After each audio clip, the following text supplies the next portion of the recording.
In 1989, Liu Xiaobo left a comfortable visiting scholarship at Columbia University to return to his native China and thrust himself into a maelstrom.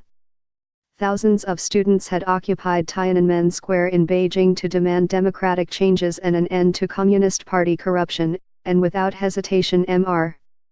Liu, a literary scholar with a dissident's reputation in China, flew home to join them. In the square he kept vigil, in solidarity with the young.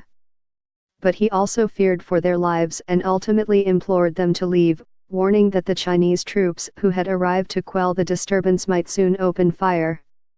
The soldiers did, massacring hundreds. For Mr. Liu, a mission of political opposition was born. Risking prison, he became one of the Beijing regime's most outspoken critics, and in 2010 he was awarded the Nobel Peace Prize. But he received the honor in absentia.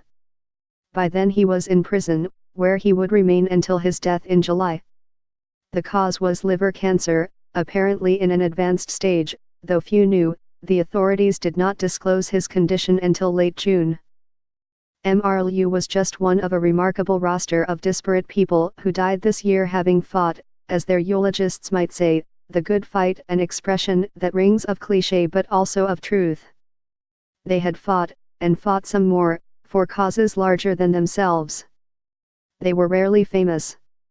Their names may have found their way into obituary headlines, but they were not headline names, as we know the term, not like those of the many luminaries who died along with them this year. But they were remembered. Edith Windsor was one. She etched her name in history in United States v. Windsor, the landmark Supreme Court case that brought same-sex married couples federal recognition and rights that only married heterosexuals had enjoyed. Betty Dukes, a greeter at a California Walmart, waged a similar campaign. She led a class action lawsuit against her employer on behalf of 1.5 million women who worked in its stores, accusing it of discriminating against them in pay, promotions, and more. She lost in the Supreme Court, but Ms. Dukes, a Baptist minister, had the consolation of knowing that she had given public voice to an army of easily expendable low-wage workers who, as a sister-in-law of hers said, had been afraid to rock the boat. Norma McCorvey, paradoxically better known in anonymity, had far-reaching impact. As Jane Roe, she stood in for millions of women in Roe v. Wade, the case that led to legalized abortion in the United States. She was never the ideal rallying point, however, lifted as she was out of obscurity to join, reluctantly, a legal challenge to Texas abortion statutes. And she ultimately switched sides, compelled by religious scruples to oppose the very thing Roe stood for.